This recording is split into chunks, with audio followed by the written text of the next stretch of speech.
الرحمن الرحیم. قصه 12 برادر و یک خواهر بیمار. این واقعه در عربستان سعودی شده گذشته است. مرد بود 12 پسر و یک دختر داشت. از یک زنش یک پسر و یک دختر و از یک زن دیگرش 11 پسر داشت. اکثریت پسران همه خانه‌دار شده بودند، عائله‌های خود را داشتند.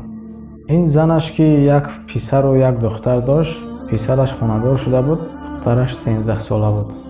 روز این دختر 13 ساله به بیماری مبتلا شد. به هر بیمارخانه و هر جایی که می بردند دیاگنوز عمیق مانده توانستند و دختر را گرفتند و به ریاض آمدند، مرکز عربستان، و در آنجا دکتران او را به بیماری سرطان جگر مبتلا شدنش را گفتند. دختر که همگی 13 سال داشت و پدر او نیز از شنیدن این بیماری خیلی غمگین شدند. دخترک در یک مقاله میخواند که دعوای این نمود بیماری را، یعنی سرطان جگر را، دعواش را در امریکا دریافتند و دخترک از برادران و پدر خود خواهش کرد که او را به آنجا برده طبابت کنند.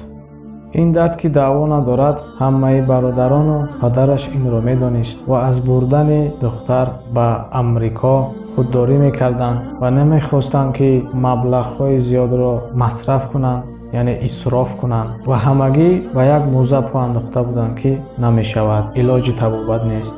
اما در بین برادران، برادر خود دختر خواهش بردن این دخترک را به امریکا داشت. وی خواست خانه‌اش را فروشد و دخترک را به امریکا برد.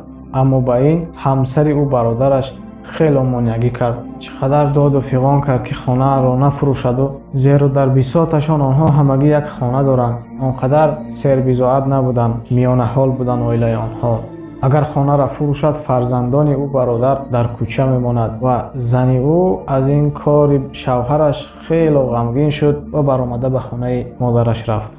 خلاص برادر خانه را فروخت، به خود به خواهرش ویزا آماده کرد و بلیط را خریدند و به امریکا سفر کردند.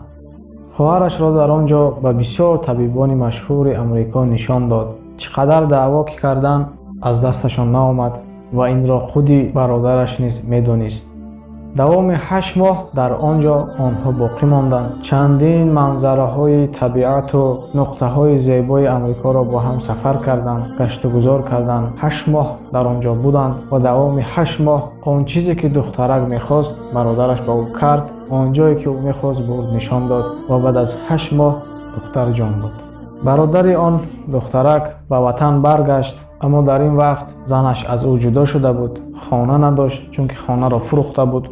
با معجزه الله خاله‌اش که فرزند نداشت، در این وقتی که اینها در امریکا بودند، خاله‌اش از دنیا گذشت و از سبب آن زن فرزند نداشت، از روی قانونگذاری عربستان باید میراث به شخص نزدیکترین داده شود.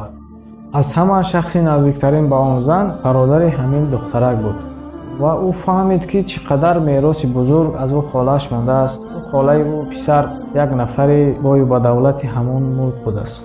آن جوان یک قسم زمین را فروخت و خانه پیشینه‌اش را خریده گرفت و به نام همسرش حجت کرد و با خط طلاق برده به زنش داد. زنش چندین مراتبه خواهش کرد، نفرهای دیگر را میان گذار کرد تا اینکه آنها آشتی شوند، باز زندگیشان را برقرار کنند. لیکن جوان نخواست و از او جدا شد. یک دختر دیگر خانه‌دار شد. این جوان نقل میکند، میگه وقتی که خواهرم در سکرات موت بود، پیش از جان دادن دعای کرد: یا الله، برادرم خانه‌اش را فروخته مرا به طبابت آورد. من میدانستم که طبابت نمی‌یابم، اما این کار را او کرد. از تو یک خواهش دارم، به برادرم مال و ملک زیادی را از همه درهایت برآورده ته. او را سرپول و سر درآمد کن. همین گونه دعا کرد و کلمه عرضه کرد و جان داد. و دعای همین خواهر مظلومم بود که این روز مستجاب شد و من صاحب بایگری زیاد گشتم. تمام این قصه را یک دختر نقل میکند، یک خانم. این دختر همین مرد با اون زن دویمش بود است، یعنی زنی که نو گرفت و خانه‌دار شد. از آنها این دختر به دنیا آمد و او را خواندند، طبیب کردند و امروز این قصه را او نقل کرده ایستاده است. مقصد از این قصه را نقل کردن در چیست؟ امروز ما و شما برای مال و ملک دنیا عزیزان خود را فراموش کردیم، حالا که این دنیا هیچ چیزی نیست، هیچ جای باقی ماندن هم ندارد. یک دنیای غفلت است. امروز است، فردا است، همگی می رویم، اما برای نفس حرص‌جویی میکنیم. عزیزان و برادران خودمان را بار هم کمک و خبر نمیگیریم. این قصه نشان داد که این پسر، این جوان برای خود چندین درها را محکم کرد، اما برای صبر و متانتش الله درهای دیگر را باز کرد. خدا کند که برای هر یک ما و شما نیز این گونه درهای رحمتش را وا کند و از لطف خود مال ملک شما را زیاده گرداند. آمین. به قدر حال به کانال ما ابونه شوید و قصه های نوبتی ما را انتظار باشید. باقی در پناه الله.